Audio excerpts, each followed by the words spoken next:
Hello, welcome back to Planner Apocalypse. Today I'm just going to do a short video about today's last quarter moon in Aquarius and how that intersects with your Memento Mori Goal Planner plans and goals and such.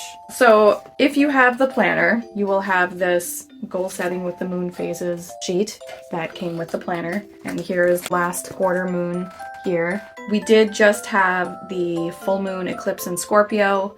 So this last quarter moon is basically the closing of the portal, let's say, that the eclipse season brought up.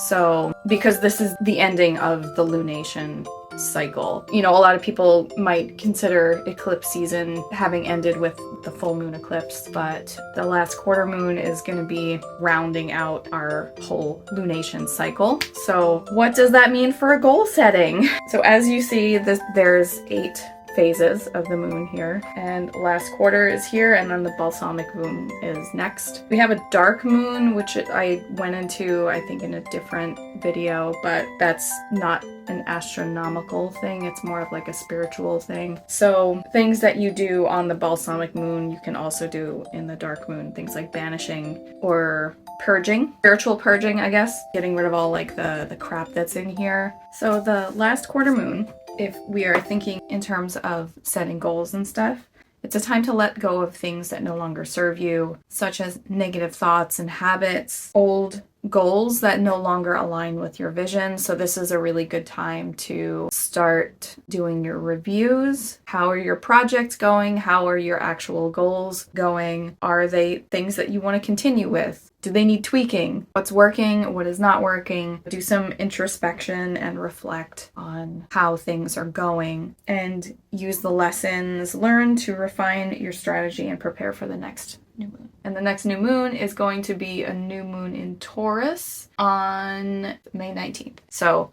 that's a good time to start getting clear on those things. This is the last quarter moon in Aquarius. So I'll just go through with my handy dandy little rotating astro wheelie thing where this lunation will hit if you know your rising sign. Once again, if you go to astro-seek.com, you can find out your rising sign if you know your birth time and your birth place. If you don't know your birth time, you might be able to find it on your birth certificate. You might be able to ask a parent if they are accessible to you. You might be able to call the hospital where you were born if you were born at a hospital. If you cannot find your time, then there are rectifying astrologers I think can work with you to like figure it out. But I don't do that. I don't know anything about that. I am still very much an amateur. So we're gonna start with Aquarius Rising because this is an Aquarian moon, right?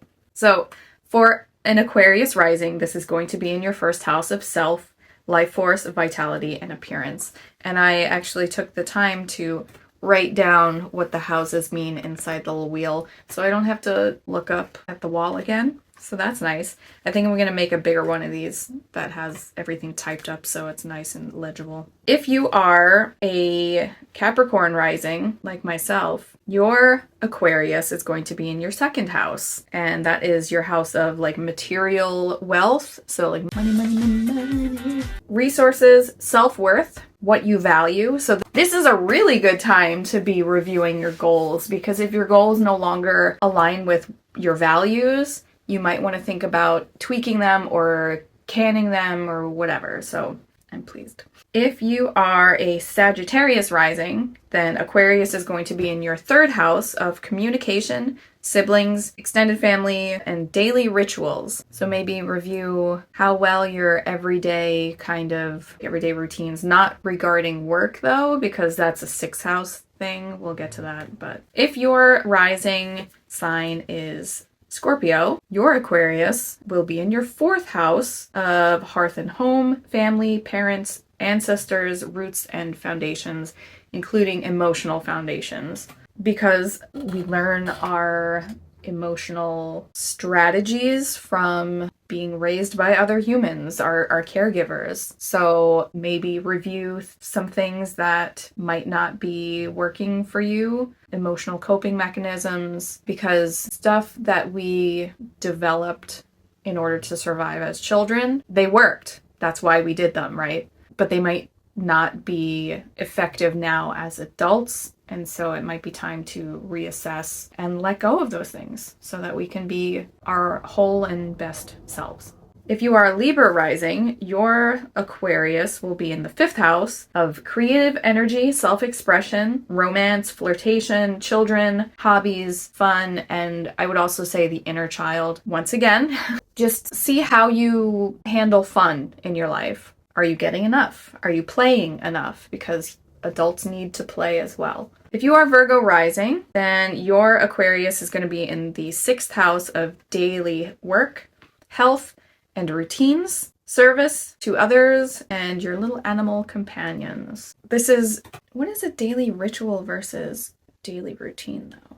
Or daily work and routines? Are you able to get all your housework done? Is that daily work? Maybe. Cleaning up? Probably cleaning up. That's like a Virgo thing. So maybe review where you might need to do some decluttering.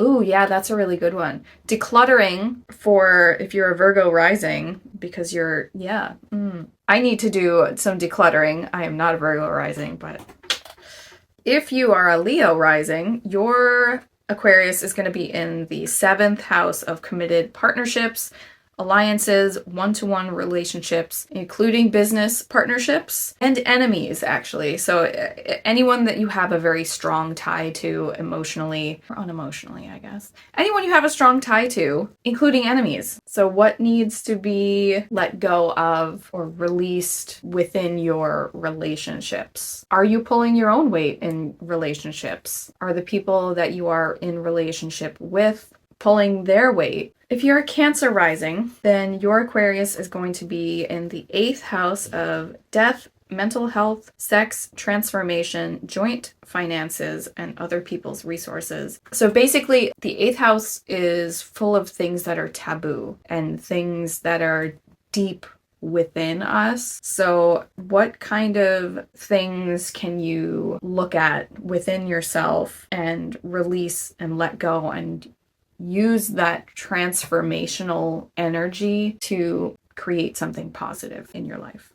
If you are a Gemini rising, your Aquarius is going to be in the 9th house of travel, adventure, publishing, religion, astrology, and philosophy. Also, higher education is in the 9th house. And that's really funny because May and June is when higher education starts breaking for summer, right? Or I guess winter if you're in the southern hemisphere. But yeah, how'd you do? Do you have a better idea of where you want to focus your education? Did you get rid of all of your core classes that are boring as fuck and you want to just focus in one area? Or are you still trying to figure out where you want to go? This might be a good time to do some journaling on what really interests you, where you are just insatiably curious, and how can you learn about that in a way that will serve others. Because we live in a capitalist society and we need money to survive, and we can make money by seeing a need and filling a need.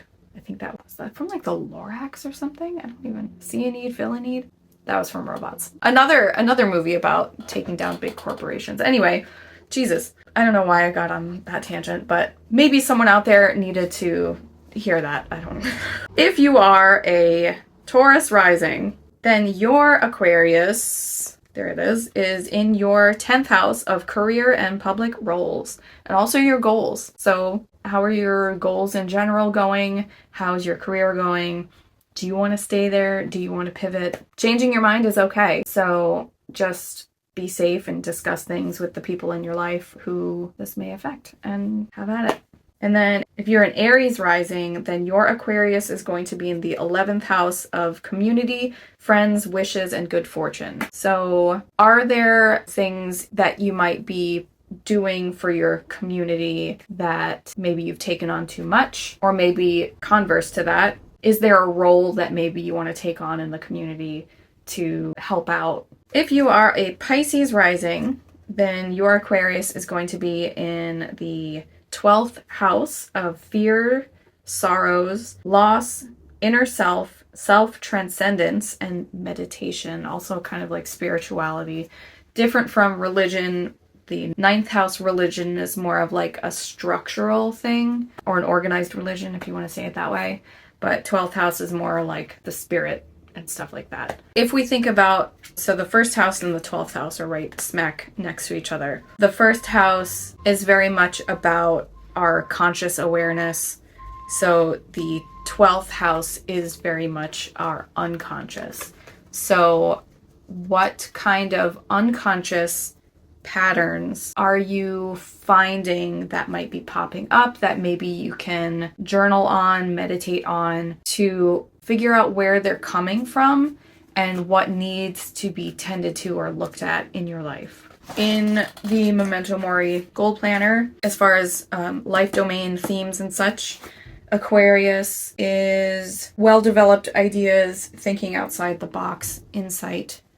And then your related domains would be resources and contribution, emphasis on contribution, society at large, and community. Because Aquarius is also known as the humanitarian, is very much about innovation and doing things differently, trying to figure out new ways of doing things, bucking tradition, like that kind of stuff. So if you are stuck in a rut in any of these places, maybe think about how you might be stuck in a rut in some of these life domains, or if you want to do it by your rising sign, or if you want to just do it by the Aquarius sign, like, you know, resources and contribution. Think about where you might have been adhering to like a traditional way of doing things because this is the way we always do things, and keeping the status quo where the status quo might be something that's inhibiting you or choking you and needs to be rethought and let go. That's it.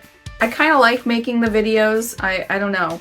Hopefully they will get better with time. Like I said, I'm very much an amateur when it comes to astrology, but I am very obsessive, so I am hoping to be getting better with time. So thank you for watching, and if you are interested in the Memento Mori Goal Planner, it is available for sale in my Etsy shop. It's a printable. It comes in 3 sizes: letter size, classic happy planner size, and A5. So July 12th is our 1st anniversary sale for Plannerpocalypse. So I would like to get a lot of things up in my shop so I can have a big shebang celebration. But I worked very hard on it. It's my baby. It's my paper baby. Anyway, thanks for watching. Bye.